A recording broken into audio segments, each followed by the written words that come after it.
Hello student, this is Poonam Chikara and welcome to my YouTube channel the newborn space. देखो बच्चों, हमने अपनी पिछली वीडियो में पढ़ा था प्लास्टिड्स के बारे में।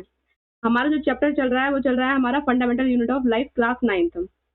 तो हम अभी तक जो पढ़ चुके हैं, मोस्टली चैप्टर को हम कवर कर चुके हैं। कुछ ही टॉपिक बाकी हैं जिनको हम आज कवर करेंगे। और पिछली क्लास में हमने जो पढ़ा था वो प्लास्टिड के बारे में पढ़ा था और प्लास्टिड के फंक्शन क्या होते हैं। तो देखो, आज हम पढ़ेंगे सेल डिवीजन के बारे में। तो सबसे पहले तो हम बात करेंगे कि सेल डिवीजन होता क्या है और ये क्यों होता है। सेल डिवीजन, सेल डिवीजन का मीनिंग है कि जब एक सेल डिवाइड होकर के दो नए सेल बनाए, तो ये होता है हमारा सेल डिवीजन। ठीक है, यानी एक सेल से जो दो नए सेल बनेंगे यानी उसके डॉटर सेल, ये होता है हमारा सेल डिवीजन। अच्छा, अब ये होता क्यों सेल डिवीजन, इसकी जरूरत क्या है। तो हम देख सकते हैं कि जो हमारे ग्रोथ होती है ऑर्गेनिजम्स के अंदर, जैसे देखो एक छोटा सा न्यूबॉर्न बेबी होता है और वो इतना बड़ा हो जाता है, बहुत बड़ा हो जाता है ना।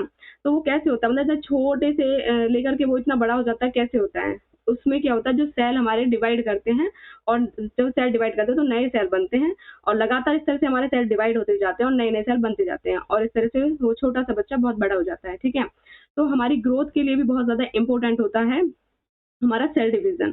ठीक है, दूसरी बात क्या है कि हमारे जो सेल्स होते हैं उनको रिप्लेस करने के लिए जो डेड सेल्स हैं, यानी जो हमारे ओल्ड सेल्स हैं, उन सबको भी रिप्लेस करने के लिए हमारा सेल डिवीजन बहुत जरूरी होता है।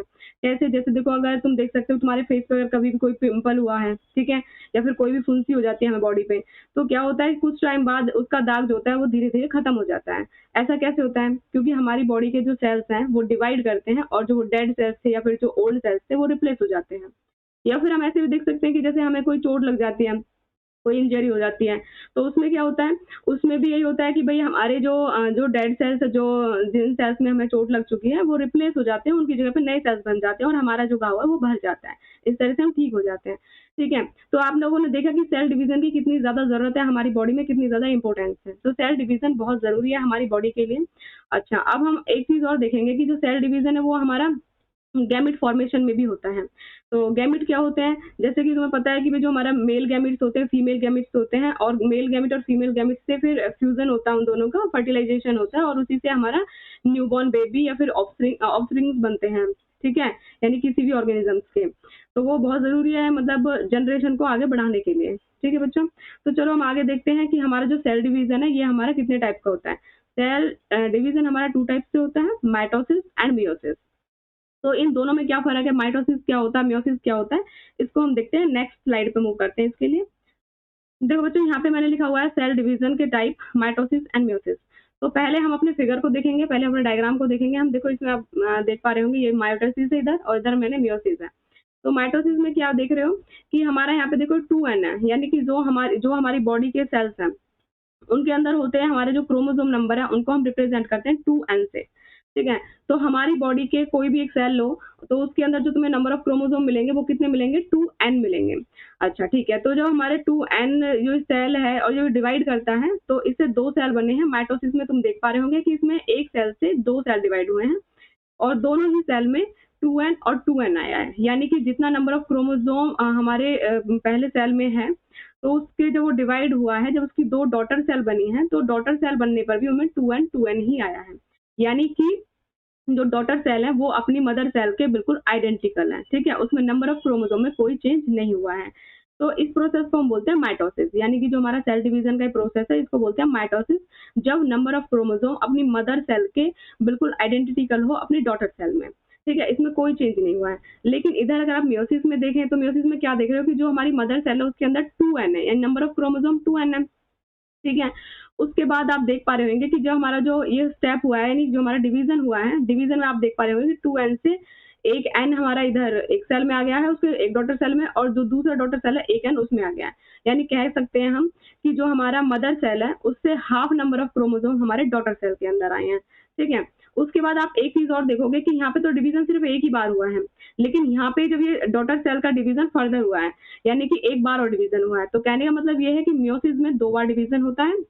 जैसा कि हम देख पा रहे हैं कि फिर से ये सेल हमारे डिवाइड हुए हैं। लेकिन अब की बार आप एक चीज नोट करोगे कि यहाँ पे जो हमारी डॉटर सेल के अंदर एक एन है और यहाँ पे भी एक एन है, तो इसकी जो डॉटर सेल बनी है, यानी इस वाले सेल की भी 2 डॉटर सेल बनी है और इस वाले सेल की भी 2 डॉटर सेल बनी है। तो इसमें नंबर ऑफ क्रोमोसोम 1n और 1n ही है, अब इसका कोई हाफ नंबर ऑफ क्रोमोसोम नहीं हुए हैं। तो कहने मतलब क्या है कि जो पहली मदर सेल थी हमारी ये वाली, तो इसमें हमारे में 2n थे और जो इसकी 2 डॉटर सेल है इसके अंदर 1n और 1n है और फिर से इनका एक बार और डिवीजन होगा और फिर से इनमें 1n और 1n हमारा यहाँ पे आ जाएगा, यानी कि नंबर ऑफ क्रोमोसोम यहाँ पे सेम ही रहेंगे, जो फर्स्ट प्रोसेस था उसमें हाफ हो गए हैं। ठीक है बच्चों, तो आप लोग देख पा रहे होंगे यहाँ पे माइटोसिस और मियोसिस में डिफरेंस कि भाई जो हमारा यहाँ पे, अब हम एक बार इनके पॉइंट्स को भी देख लेते हैं कि जो हमारा माइटोसिस होता है इसमें हमारा जो सेल डिवीजन है वो सिर्फ 1 टाइम हो रहा है। आप लोगों ने देखा कि सेल हमारा सिर्फ 1 टाइम डिवाइड हुआ है, जबकि आप मियोसिस में देख पा रहे हैं कि 2 टाइम डिवीजन हुआ है, यानी कि पहले हमारा जो नंबर ऑफ क्रोमोसोम है वो हाफ हो गए हैं और जो दोबारा हुआ है उसमें नंबर ऑफ क्रोमोसोम सेम ही रहे हैं, यानी कि जो हाफ थे वो हाफ है, उनका और हाफ नहीं हुआ है। ठीक है, अच्छा अब हम बात करेंगे यहाँ पे क्योंकि जो हमारे 2 डॉटर सेल्स आर फॉर्म्ड, यानी यहाँ पे तो 2 डॉटर सेल्स ही बने हैं, जबकि अगर हम यहाँ पे देखें तो यहाँ पे हमारे 4 डॉटर सेल बने हैं, यानी फाइनल में हमारे 4 डॉटर सेल्स आप देख पा रहे हैं। डॉटर सेल आर डिप्लॉइड, यहाँ पे हम देख रहे हैं कि जैसा हमारा मदर सेल के अंदर 2n थे तो इसमें भी हमारे 2n है, 2n है तो मतलब हम इसको बोलेंगे डिप्लॉइड। जबकि हम यहाँ पे देख रहे हैं कि यहाँ पे जो हमारे फाइनल में जो ये हमारे 4 सेल बने हैं इसके अंदर जो नंबर ऑफ क्रोमोसोम्स हैं वो हमारे हाफ है, यानी कि हमारे हैप्लॉइड बोलेंगे इनको हम, क्योंकि इसके अंदर 1n है। ठीक है, और इनको भी हम हैप्लॉइड ही बोलेंगे। ठीक है बच्चों, तो हम आगे मूव कर रहे हैं। 2 डॉटर सेल्स आर आइडेंटिकल, हमने इसमें देखा कि जो मदर के अंदर 2n है तो इनकी डॉटर में भी 2n है, यानी कि बिल्कुल आइडेंटिकल है डॉटर सेल अपनी मदर सेल के। जबकि हम यहाँ पे देख रहे हैं कि जो मदर सेल थी उसके अंदर तो 2n नंबर ऑफ क्रोमोसोम है, जबकि हम यहाँ पे देख रहे हैं तो इसके जो डॉटर सेल है, जो हमारी 4 डॉटर सेल बनी है, इसके अंदर हाफ नंबर ऑफ क्रोमोसोम है। ठीक है, तो यहाँ पे क्या है कि यहाँ पे आइडेंटिकल नहीं है, डॉटर सेल्स में नंबर ऑफ क्रोमोसोम हाफ है। और ऐसा क्यों है मैं ये भी क्लियर करूंगी तुम लोगों को अभी। देखो यहाँ पे occurs for growth and repair of the tissues, mitosis की जरूरत क्यों होती है? माइटोसिस की जरूरत है हमारी ग्रोथ के लिए या फिर हमारे जो टिश्यूज है उनके रिपेयर के लिए, या फिर जैसे कोई हमें इंजरी हो जाती है तो उसके लिए हमें जरूरत होती है। बट जो हमारी मियोसिस है ये बहुत ही स्पेसिफिक प्रोसेस है, बहुत ही स्पेशल प्रोसेस है और इसमें क्या होता है, इसमें गैमेट फॉर्मेशन के लिए हमें इसकी जरूरत पड़ती है। तो माइटोसिस हमें क्यों चाहिए? ग्रोथ के लिए चाहिए या फिर टिश्यूज की रिपेयरमेंट के लिए चाहिए, जबकि मियोसिस हमें चाहिए गैमेट फॉर्मेशन के लिए। अब ऐसा क्यों कि हमें गैमेट फॉर्मेशन के लिए मियोसिस ही क्यों चाहिए, माइटोसिस से गैमेट फॉर्मेशन क्यों नहीं हो सकता है? तो देखो हम इस चीज को भी क्लियर कर लेते हैं। अब यहाँ पे आप देखो कि जो हमारे गैमेट होते हैं, एक गैमेट मतलब कि फीमेल होता है और एक गैमेट हमारा मेल होता है। जो हमारा फीमेल गैमेट होता है उसको हम बोलते हैं ओवम या फिर एग बोल सकते हैं, और जो हमारा मेल गैमेट होता है उसको हम बोलते हैं स्पर्म। ठीक है, जब हमारा एग और स्पर्म यानी मेल गैमेट और फीमेल गैमेट फ्यूज करते हैं तो हमारा क्या बनता है? जाइगोट बनता है, और जाइगोट में डिवीजन होता है, उसके बाद में कोई बेबी बनता है। तो अब आप सोचो कि जो हमारा एग था उसके अंदर भी नंबर ऑफ क्रोमोसोम n थे और जो हमारा स्पर्म है उसके अंदर भी नंबर ऑफ क्रोमोसोम n है, तो n और n जब हमारे मिलेंगे तो 2n हो जाएगा। ठीक है, तो हमारा बेबी भी बिल्कुल हमारे जैसा ही होगा, जैसे हमारी बॉडी के अंदर 2n होता है ऐसे ही बेबी की बॉडी के अंदर भी 2n होगा। और अगर ऐसा ना हो, मान लो कि माइटोसिस से अगर हम करने लगे इस प्रोसेस को, तो माइटोसिस में क्या होता है? माइटोसिस में तुम देख सकते हो यहाँ पे, यानी कि मान लो कि एक मेल गैमेट है और एक फीमेल गैमेट है, और मेल गैमेट के अंदर भी 2n है और फीमेल गैमेट के अंदर भी 2n है। तो इस तरह से हमारे जब ये दोनों फ्यूज करेंगे तो हमारा 4n हो जाएगा, यानी कि जाइगोट में 4n चले जाएंगे, और जब जाइगोट में 4n होंगे तो हमारे बेबी के अंदर भी 4n होंगे। तो फिर तो वो तो हमसे डिफरेंट हो गया ना, यानी अपने पेरेंट से डिफरेंट हो गया, क्योंकि उसके पेरेंट की बॉडी में तो 2 नंबर ऑफ क्रोमोसोम है, 2n नंबर ऑफ क्रोमोसोम है, और जबकि जो उसके बेबी है उसके अंदर 4n नंबर ऑफ क्रोमोसोम्स हो जाएंगे, है ना, यानी 4 टाइम्स हो जाएंगे। तो इसलिए हमारा मियोसिस का होना बहुत जरूरी है, मियोसिस से ही गैमेट फॉर्मेशन होता है। और ये क्यों होता है ये मैंने आप लोगों को क्लियर किया। तो हम आगे मूव करते हैं नेक्स्ट स्लाइड पे। यहाँ पे हम देखते हैं प्लांट सेल और एनिमल सेल में डिफरेंस क्या है। वैसे तो हम प्लांट सेल और एनिमल सेल के बारे में पढ़ चुके हैं, बट यहाँ पे एक बार हम उनके डिफरेंस को देख लेते हैं। देखो जो प्लांट सेल होता है, पहले मैं एक स्लाइड आगे बढ़ती हूँ और उसमें आपको डायग्राम दिखाती हूँ। आप यहाँ पे देख रहे हो एनिमल सेल। एनिमल सेल में आप देख रहे हो कि जो हमारी ये इसकी आउटर कवरिंग है, इसको हम बोलते हैं प्लाज्मा मेम्ब्रेन। ठीक है, लेकिन हम नेक्स्ट देखते हैं, ये हमारा है प्लांट सेल। इसमें हम देख पा रहे हैं कि जो प्लाज्मा मेम्ब्रेन है हमारी, ये प्लाज्मा मेम्ब्रेन के ऊपर एक और कवरिंग है जो डार्क ग्रीन कलर में हमें दिखाई दे रही है, इसको हम बोलते हैं सेल वॉल। तो हम कह सकते हैं कि जो हमारी प्लाज्मा मेम्ब्रेन है वो तो दोनों ही सेल में प्रेजेंट है, एनिमल्स में भी और प्लांट में भी, बट जो सेल वॉल है वो सिर्फ और सिर्फ हमारे प्लांट सेल में ही प्रेजेंट होती है। ठीक है, वो एनिमल सेल में प्रेजेंट नहीं होती है। आप एक चीज और देख रहे होंगे कि देखो यहाँ पे प्लास्टिड्स भी पड़े हुए हैं, यानी जो हमारे ग्रीन कलर में आपको दिखाई दे रहे हैं यहाँ पे, ये हमारे प्लास्टिड्स होते हैं। ठीक है, यानी क्लोरोप्लास्ट होता है, क्लोरोप्लास्ट की वजह से ही प्लांट्स का कलर ग्रीन कलर का होता है। जबकि जो हमारा एनिमल्स होते हैं इनके अंदर कोई भी मतलब क्लोरोफिल या फिर क्लोरोप्लास्ट नहीं होता है, क्योंकि उनके अंदर ग्रीन कलर भी नहीं होता है। ठीक है, तो इस चीज को मैं आपको दिखा देती हूँ एक बार। यहाँ पे देखो, यहाँ पे कोई भी क्लोरोप्लास्ट आपको दिख नहीं रहा है। ठीक है, जबकि एनिमल सेल के अंदर, प्लांट सेल के अंदर क्लोरोप्लास्ट होता है, उसकी वजह से ही जो हमारे प्लांट है वो ग्रीन कलर के दिखाई देते हैं। ठीक है, उसके बाद हम अपने नेक्स्ट पॉइंट को कवर करेंगे। देखो जो इसमें हमारा क्या होता है कि जो हमारे प्लांट एनिमल सेल होते हैं उनके अंदर जो वैक्यूल्स होते हैं वो टेम्परेरी बेसिस पे होते हैं, जब उनकी जरूरत होती है तो वो बन जाते हैं और जब जरूरत नहीं होती तो वो गायब हो जाते हैं। जबकि अगर हम एनिमल सेल की बात करें तो यहाँ पे हमारे जो वैक्यूल्स होते हैं, आप देख पा रहे होंगे यहाँ पे इतना बड़ा सा वैक्यूल है, लार्ज होते हैं यहाँ पे जो वैक्यूल होते हैं और परमानेंट होते हैं, ये गायब नहीं होते हैं, ये परमानेंट होते हैं इसमें। जबकि एनिमल सेल में सिर्फ जरूरत के टाइम पे ही वैक्यूल्स बनते हैं और नहीं तो वो गायब हो जाते हैं और बहुत ही छोटे साइज में होते हैं। जबकि हम अगर प्लांट सेल की बात करें तो इनमें परमानेंट होते हैं और लार्ज साइज में होते हैं। ठीक है बच्चों, तो यहाँ पे हम एक बात और कर सकते हैं कि जो गोल्गी एपरेटस होती है वो प्लांट सेल के अंदर डिक्टोसोम्स की फॉर्म में होती है। कहने का मतलब क्या है, और जबकि देखो यहाँ पे हमारे जो एनिमल सेल में आप देख पा रहे होंगे यहाँ पे प्रोमिनेंट गोल्गी एपरेटस होती है। प्रोमिनेंट का मतलब है कि बड़ी होती है, मतलब थोड़ा साइज में बड़ी होती है, जैसे उनकी जो सिस्टर ने होती है, मैंने तुम्हें पढ़ाया था जब अपने प्रीवियस वीडियोज में गोल्गी एपरेटस के बारे में, तो वहाँ पे हमने देखा कि जो गोल्गी एपरेटस होती है उसकी जो सिस्टर ने होती है वो पैरेलली लगी हुई होती है। ठीक है, तो यानी कि यहाँ पे प्रोमिनेंट होती है, एकदम अच्छे से दिखाई देती है। जबकि हमारी जो प्लांट सेल जो हमारी होती है प्लांट सेल्स होती हैं, इसके अंदर हमारी जो डिक्टोसोम्स की फॉर्म में होती है, यानी कि बहुत ज्यादा बड़ी भी नहीं होती है, छोटी ही होती है और उनकी जो सिस्टर ने है वो थोड़ी दूर दूर होती है। ठीक है, तो चलो हमें यहाँ पे क्लियर हो गया होगा डिक्टोसोम्स और प्रोमिनेंट गोल्गी एपरेटस के बारे में भी, कि प्लांट सेल के अंदर डिक्टोसोम की फॉर्म में होती है हमारी गोल्गी एपरेटस, जबकि हमारी जो एनिमल सेल होते हैं इनमें प्रोमिनेंट गोल्गी एपरेटस होती है, यानी कि थोड़ी बड़ी होती है और बिल्कुल क्लियर हमें विजिबल होती है।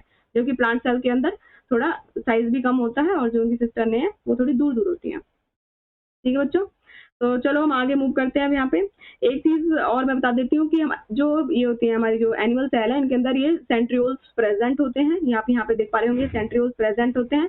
जबकि हमारी एनिमल सेल के प्लांट सेल की अगर हम बात करें तो यहाँ पे हमारा कोई भी सेंट्रियोल्स नहीं होते हैं प्रेजेंट। तो इस तरह से हमने यहाँ पे डिफरेंस देखा अपने प्लांट सेल और एनिमल सेल में। और अब हम बढ़ते हैं आगे की तरफ। यहाँ पे हम एक प्रोसेस के बारे में पढ़ेंगे, एक नहीं दो प्रोसेस पढ़ेंगे, एंडोसाइटोसिस एंड एक्सोसाइटोसिस के बारे में। तो पहले हम एंडोसाइटोसिस पढ़ते हैं, फिर एक्सोसाइटोसिस भी पढ़ेंगे। तो मीनिंग बताती हूँ पहले एंडोसाइटोसिस का क्या होता है। एंडो का मीनिंग होता है अंदर जाना, यानी साइटोसिस मतलब सेल के अंदर जाना। ठीक है, तो सेल के अंदर जाना। अब सेल के अंदर क्या जाएगा, सेल के अंदर हो सकता है कि फूड पार्टिकल्स जाए। ठीक है, जैसे देखो यहाँ पे हमने दिखा रखा है कि एंडोसाइटोसिस जो होता है हमारा वो 2 टाइप का होता है, यानी फेगोसाइटोसिस एंड पिनोसाइटोसिस। फेगोसाइटोसिस में क्या है कि जब सेल कुछ ईट करता है यानी कुछ खाता है, ठीक है, यानी फूड पार्टिकल्स। और जब पिनोसाइट्स की हम बात करते हैं यानी सेल कुछ पीता है, ठीक है, यानी ड्रिंक करता है। तो देखो हमने यहाँ पे देखा कि एंडोसाइटोसिस का मीनिंग क्या है कि जो एक्सटर्नल एनवायरनमेंट से सेल के अंदर कुछ चीज जाती है, यानी उनके फूड पार्टिकल्स जाते हैं या फिर कुछ भी जो उनकी सेल की नीड है, जो भी उनके अंदर मटेरियल जाता है, इसको बोलते हैं एंडोसाइटोसिस।